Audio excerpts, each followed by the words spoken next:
ये कहानी कासगंज के स्कूल में पढ़ने वाली 15 साल की ममता और 16 साल के सूरज की है।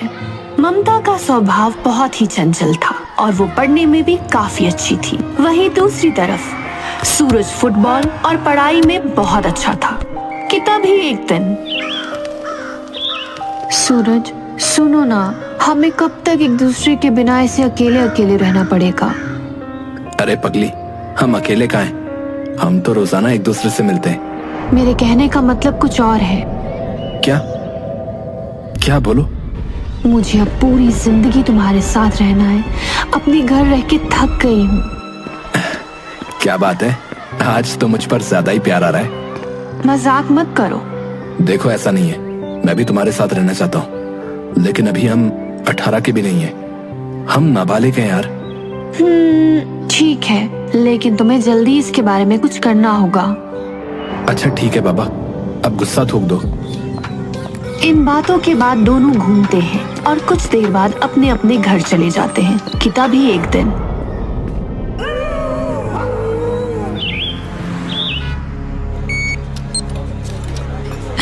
सूरज, मुझे मेरे घर नहीं रहना, मुझे यहाँ से कहीं दूर ले चलो। तुम रोना बंद करो, मैं कुछ सोचता हूँ यार। ठीक है, चलो हम भाग चलते हैं। जाओ कपड़े पैक करो और रात को 11 बजे मुझे पोस्ट ऑफिस के पास मिलना, ठीक है? ठीक है, तुम जल्दी आना।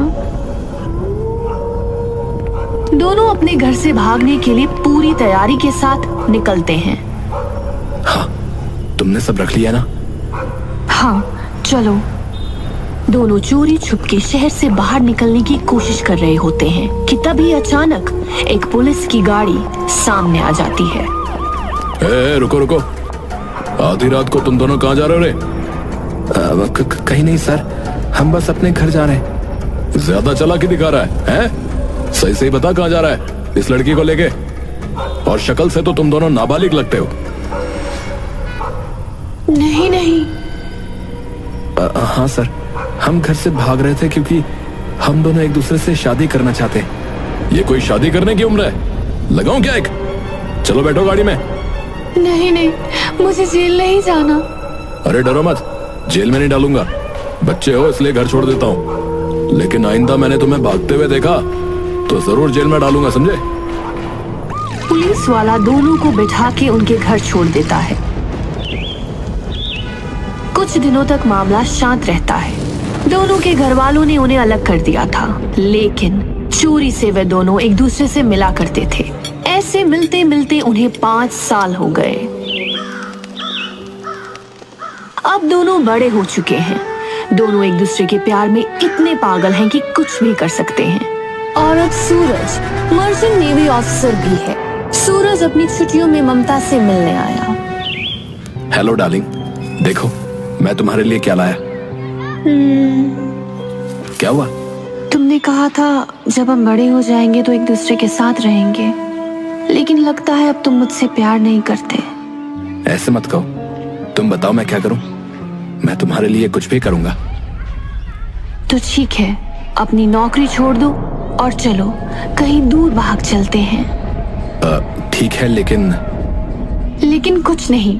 अगर तुम आज रात सब छोड़ मेरे पास नहीं आए तो मेरा मरा हुआ मुंह देखोगे। उसी रात सूरज और ममता अपने अपने घरों से भाग जाते हैं और एक मंदिर में जाके शादी कर लेते हैं। और अगले ही दिन खुशी खुशी दोनों सूरज के माँ बाप से मिलने जाते हैं। देखो माँ, मैंने शादी कर ली। मैं आपकी बहू को साथ लाया हूँ।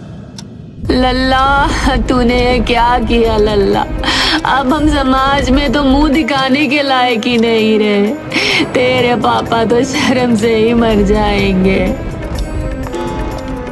तभी वहां सूरज के पापा आ जाते हैं और ममता उनके पैर छूने को आगे बढ़ती है।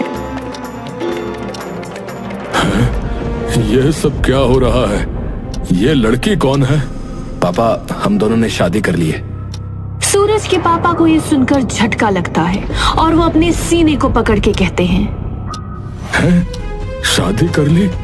चले जा मेरी नजरों के सामने से। आज से तू हमारे लिए मर गया समझा, और हम तेरे लिए चल जा यहाँ से। आप अपने आप को संभालिए। हमारे खून में खराबी है तो हम क्या कर सकते हैं। जाओ और जाके इसके पिंडदान की तैयारी करो। आज से हमारा बेटा मर गया। सूरज के दिल को चोट पहुंचती है, लेकिन वो ममता को लेके ममता के घर जाता है। पापा, मैंने शादी कर ली। नमस्ते पापा मम्मी। हमें आशीर्वाद दो। जब बच्चे हवा में उड़ जाते हैं तो उन्हें रोकना मुश्किल ही नहीं, नामुमकिन होता है। अरे आप भी ना, हमारी बच्ची बड़ी हो गई है और अब हमारी बेटे की कमी भी पूरी हो गई। सूरज और ममता अपने घर वालों से मिलने के बाद अपने किराए के घर में जाते हैं। दोनों हंसी खुशी अपने घर में रहते हैं, लेकिन असली दिक्कत अब शुरू होती है। इस शादी के चलते सूरज ने अपनी इतनी अच्छी नौकरी छोड़ दी। ये अच्छी जॉब है, मुझे इसके लिए अप्लाई करना चाहिए। हस्बैंड जी, क्या देख रहे हो? अरे मैडम जी, नौकरी तो चली गई, अब काम तो ढूंढना पड़ेगा ना। ठीक है, तुम ढूंढो, मैं तुम्हारे लिए चाय लेके आती हूँ। ममता चाय बनाने के लिए रसोई में जाती है। रसोई में एक खिड़की होती है, वहां से कुछ लड़के ममता को देख रहे होते हैं और जैसे ही ममता उन्हें देखती है, मन ही मन मुस्कुराकर इतराने लगती है।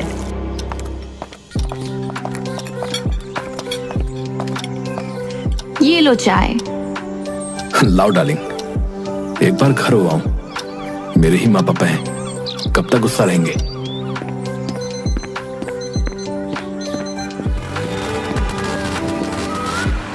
क्या भाई, क्या हाल? और ये खाना कहां से ला रहे हो? आदमी बिना कुछ बोले वहां से चले जाता है। बड़ा अजीब आदमी है, बिना कुछ जवाब दिए ही चला गया। तभी सूरज अपने घर की ओर आगे बढ़ता है और देखता है कि उसके घर से धुआं उड़ रहा है। पापा। फिर सूरज की नजर उसकी तस्वीर पर पड़ती है, जिस पर फूलों का हार चढ़ा हुआ और उसके घर वाले उसका पिंडदान कर रहे हैं। ये देख उसके पैरों से जमीन खिसक जाती है और वो रोते हुए भाग जाता है। थोड़ी देर बस स्टॉप पर बैठने के बाद इंटरव्यू देने जाता है।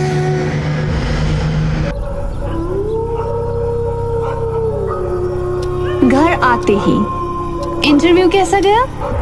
हाँ, अच्छा गया। कल से काम पर जाना है। क्या हुआ, कुछ बात है क्या? मेरे माँ पापा ने मुझे छोड़ दिया। मैंने इतनी बड़ी गलती की थी क्या? रो मत, मैं हूं ना। जैसे जैसे टाइम बीतता जाता है, चीजें ठीक होने लगती हैं और दोनों हंसी खुशी साथ रहते हैं। और 1 साल बाद उनके घर एक छोटी सी लड़की जन्म लेती है। मैं बहुत खुश हूँ, तुमने मुझे दुनिया की सबसे बड़ी खुशी दी है। देखो, ये बिल्कुल तुम्हारे ऊपर गई है। मैं इसके लिए कुछ भी करूंगा। दोनों मिलकर उनकी बेटी को पालते हैं और वो तीनों एक खुशहाल फैमिली की तरह जीते हैं कि तभी एक दिन सूरज का दूर का भाई घर आता है। अरे आओ आओ भाई, यहाँ बैठो। इतने दिनों के बाद कोई अपना आया है। हाँ भाई, किसी को तो आना ही था। और बता, भाभी कहाँ है? वो गुड़िया के पास है। ममता। हाँ आई। अरे देखो भैया आए हैं, जाओ इनके लिए चाय बना लाओ।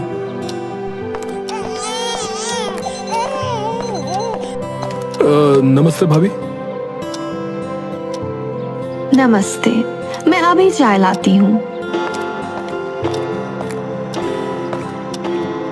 और बताओ, आजकल क्या चल रहा है? कुछ नहीं भाई, कनाडा में एक बेकरी की शॉप पर काम मिला है, बस कुछ ही दिनों में वहां के लिए निकलना है। अच्छा, ये तो बहुत अच्छी बात है। अच्छा यार, क्या एक बात मैं पूछूं? हाँ हाँ बोल। भाई अब गुड़िया भी है और पैसे की बहुत प्रॉब्लम होती है, तो क्या तू मेरी भी मदद कर सकता है क्या? अगर मुझे भी कनाडा में काम मिल गया तो अच्छा होगा यार। ठीक है, तू तैयारी कर, मैं पता करवाता हूँ।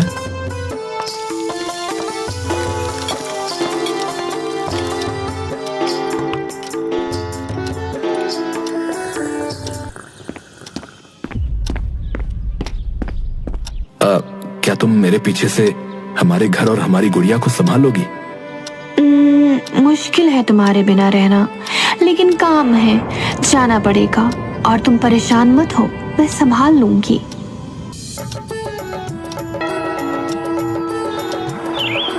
अरे सूरज, जल्दी आ, तेरे लिए खुशखबरी है। अरे आया। जल्दी से अपने सारे पेपर और डॉक्यूमेंट तैयार कर ले। 2 दिन बाद तुझे कनाडा के लिए निकलना है। थैंक्स भाई, तेरी जितनी तारीफ करो उतनी कम है। जा तो रहे हो, लेकिन तुम्हारे बिना एक दिन भी 1 साल जितना लगता है। सूरज और ममता तैयारी करते हैं और 2 दिन बाद सूरज कनाडा के लिए निकल रहा होता है। एयरपोर्ट पर। हमारी गुड़िया का ध्यान रखना। हाँ जाओ, वहां जाकर हमें भूल मत जाना। सूरज को कनाडा गए हुए कई हफ्ते हो जाते हैं कि तभी एक दिन ममता को रास्ते में उसका एक खास दोस्त आदिल मिलता है। अरे ममता, तुम? आदिल?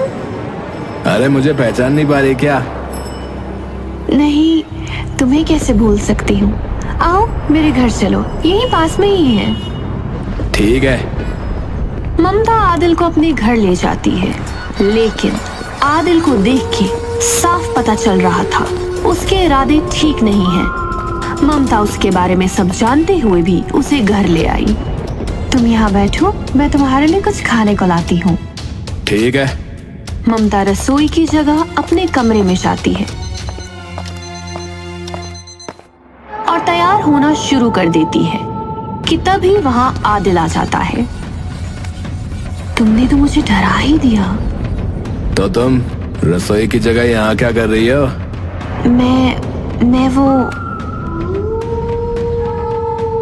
नहीं, मेरी शादी हो गई और सूरज को पता चला तो वो मुझे कभी माफ नहीं करेगा। अरे उसे कैसे पता चलेगा? देखो मुझे पता है वो अभी कनाडा में है, और अपने चेहरे का रंग तो देखो कितना फीका हो गया है, एकदम बोरिंग। लेकिन कुछ नहीं। ये देखो, मैं तुम्हारे लिए एक खास चीज लाया हूँ। ये क्या है? अरे ड्रग्स है, ड्रग्स। तुम ये लो और एक अलग ही दुनिया में खो जाओ यार। ममता ड्रग्स को सूंघती है और अपना होश खो बैठती है, और उसके बाद आदिल और ममता हम बिस्तर हो जाते हैं। ये सिलसिला कई महीनों तक चलता है, जहां ममता नशे की दुनिया में कदम रख चुकी है। तभी एक दिन ममता की माँ घर आती है और आदिल घर से निकल रहा होता है। आओ माँ। ये कौन है और तुमने अपनी क्या हालत बना रखी है? अरे माँ, कुछ नहीं, वो बस मेरा दोस्त है। तुमने ये नशे की आदत कब से लगा ली? और सूरज को ये सब पता चलेगा तो उसे कितना बुरा लगेगा। अरे माँ, तुम परेशान मत हो, उसे कुछ नहीं पता चलेगा। तभी सूरज का वीडियो कॉल आता है।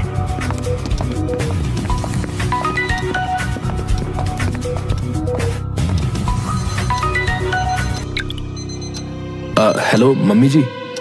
कैसे हो बेटा? आप हमारे घर हो? हाँ, ये लो, ममता से बात करो। कैसे हो हस्बैंड? मैं ठीक हूँ, तुम्हें क्या हुआ है? ममता की माँ ममता से फोन छीन लेती है। अरे कुछ नहीं, बस नींद नहीं हुई है। ठीक है, आप ध्यान रखो। ममता और उसकी माँ को नहीं पता होता है कि सूरज कल की फ्लाइट से वापस आ रहा है। अगली सुबह सूरज ममता को सरप्राइज देने आता है। ममता दरवाजा खोलती है। सरप्राइज? तुम? मेरा मतलब है तुम यहाँ कैसे? अरे मैंने सोचा मेरी बीवी मुझे देख के खुश होगी, गले लगाएगी, लेकिन तुम्हारे तो होश उड़े हुए हैं। नहीं, ऐसा कुछ नहीं है। सूरज अंदर आता है और देखता है कि सामने टेबल पर सारे नशे का सामान रखा हुआ है। ये सब क्या है? तुम मेरी पीठ पीछे ये सब कर रही हो? ये सब मेरे दोस्त का है। वो इसे यहाँ गलती से भूल गया है। ठीक है, तुम कहती हो तो मान लिया, लेकिन गुड़िया कहाँ है? वो गुड़िया माँ के पास है। तुम फ्रेश हो जाओ, मैं कुछ खाने को बनाती हूँ। सूरज फ्रेश होने चला जाता है। ये सारी बातें उसके दिमाग में चल रही होती हैं और वो ममता पर भरोसा नहीं कर पा रहा था। मुझे मेरे प्रोजेक्ट के सिलसिले में थोड़ा काम है, मैं आता हूँ। लेकिन तुम तो अभी आए हो। हाँ, लेकिन काम है, थोड़ी देर में आता हूँ। ममता ने इस बात का फायदा उठाया और आदिल को बुला लिया। Hello baby. जल्दी अंदर आओ और सामान दो, मुझसे रहा नहीं जा रहा। अरे इतनी भी क्या जल्दी है? आदिल ममता दोनों नशे करते हैं और संबंध बनाते हैं। तभी अचानक सूरज दरवाजे पर दस्तक देता है। अरे ममता, जल्दी दरवाजा खोलो, मैं अपना फोन तो यहीं भूल गया। ममता डरते डरते दरवाजा खोलती है। अरे जल्दी हटो यार, लेट हो रहा है। तभी सूरज आदिल को उनके बिस्तर पर सोए देख लेता है। ये देखते ही उसके पैरों के नीचे से जमीन खिसक जाती है। ये कौन है? और ये हमारे बिस्तर पर? छी! मेरी बात सुनो, मैं तुम्हें समझाती हूँ। तुम मुझे क्या समझाओगी? मैंने तुमसे इतना प्यार किया और तुम्हारे लिए सब कुछ छोड़ भी दिया, और तुमने मेरे ही साथ धोखा किया। ए देख भाई, तू ठहरा परदेस, तो किसी को तो तेरी कमी पूरी करनी ही थी ना बे। ये बात सुनते ही सूरज और आदिल के बीच हाथापाई हो जाती है और आदिल मौका देख भाग निकलता है। उसके बाद देखो, मैं तुमसे इतना प्यार करता हूं, तुम्हारे बिना नहीं रह सकता, इसलिए मैं तुम्हें एक और मौका दूंगा, लेकिन तुम्हें नशा छोड़ना होगा। नहीं नहीं नहीं, मैं पागल हो जाऊंगी। अरे संभालो अपने आप को। इस घटना के बाद सूरज ने ममता को समझाने की बहुत कोशिश की, लेकिन ममता नशे की दुनिया में बहुत आगे निकल चुकी थी। वो चोरी छुपे जाकर आदिल से मिलती और उसके साथ नशे करती। सूरज ने उसे समझाने की बहुत कोशिश की, लेकिन वो नहीं मानी। तो आखिर में आकर सूरज ने ममता से तलाक लेने का फैसला किया। अरे अपने पति को तलाक लेने से रोक, क्योंकि अगर उसने तुझे तलाक दे दिया तो पैसे कहां से आएंगे? अरे मुझे भी अब उसके साथ नहीं रहना है। तलाक के बाद हम दोनों शादी कर लेंगे। आदिल इस बात से खुश नहीं था, लेकिन उसने कुछ नहीं कहा। एक दिन, ममता प्लीज तुम वापस आ जाओ, तुम जो बोलोगी वो करूंगा। अपनी बच्ची के लिए आ जाओ। नहीं, मुझे तुम्हारे साथ नहीं रहना। एक बार अपनी बच्ची की तरफ तो देखो। ममता सूरज की एक नहीं सुनती और आदिल के पास चली जाती है। मुझे लगता है हमें सूरज को ठिकाने लगाना पड़ेगा। ये जीते जीना तुम्हें जीने नहीं देगा। मुझे भी यही लगता है, और ड्रग्स भी नहीं लेने देता। लेकिन हम ये करेंगे कैसे? मेरे पास एक प्लान है, सुनो।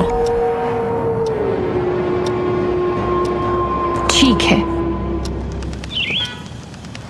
अगले दिन ममता मेडिकल स्टोर जाती है और चूहे मारने की दवाई खरीदती है। बर्तन वाले से कसाई वाला चाकू लेती है और वहीं दूसरी ओर आदिल एक नीला ड्रम खरीदता है। सारी तैयारी हो गई? हाँ, आगे का काम तुम्हें पता है ना। हाँ, वो सब तुम मुझ पर छोड़ दो। ममता सूरज के पास जाती है और उसे मनाती है और उसके लिए खाना बनाती है। थैंक्स ममता। सूरज खाना बहुत चाव से खाता है, लेकिन बेचारा इस बात से अनजान था कि ममता ने उसके खाने में जहर मिला रखा है और आगे चल के उसके साथ क्या होने वाला है। सूरज ने दम तोड़ दिया था। वहीं दूसरी ओर ममता और आदिल ने एक नई वारदात को अंजाम देने की तैयारी कर रखी थी। क्या तुम तैयार हो? हाँ। ये लो चाकू और इसके शरीर के टुकड़े टुकड़े कर दो। ममता ने सूरज के जिस्म के टुकड़े टुकड़े कर दिए और ये करते वक्त ममता के हाथ भी नहीं कांपे। उसने एक पल को भी अपने प्यार और उस बच्ची के बारे में नहीं सोचा। सूरज के शरीर के टुकड़ों को आदिल ने उस नीले ड्रम में डाला और ऊपर से सीमेंट गोल के डाल दिया। उस कमरे में चारों ओर खून ही खून था। हाँ, जब प्यार किया तो डरना क्या। ममता सारे सबूत मिटाकर अपने आसपास के पड़ोसियों को जा जा के बताती है कि वो और सूरज कुछ दिनों के लिए घूमने जा रहे हैं।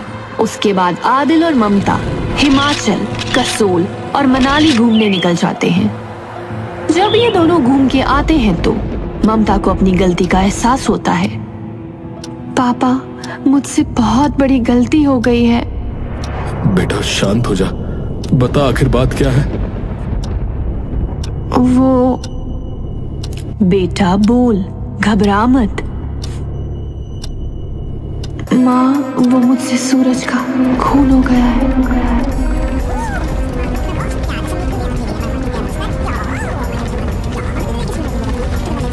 हम तेरा इसमें बिल्कुल भी साथ नहीं देंगे। तू हमारे साथ पुलिस स्टेशन चल। हाँ, तूने मेरा बेटा छीना है। मैं चाहूंगी तुझे फांसी मिले। दोनों मिलकर ममता को पुलिस स्टेशन लेके गए और आदिल और ममता ने अपना गुनाह कबूला। वहीं दूसरी ओर पुलिस को जांच पड़ताल में पता चलता है कि जो माँ अपनी बेटी की फांसी की सजा मांग रही थी, उसी माँ को सूरज के कनाडा के अकाउंट से पैसे भेजे जाते थे। अगर कोर्ट ने सूरज को समय पर तलाक दे दिया होता तो आज उस मासूम की जान नहीं जाती।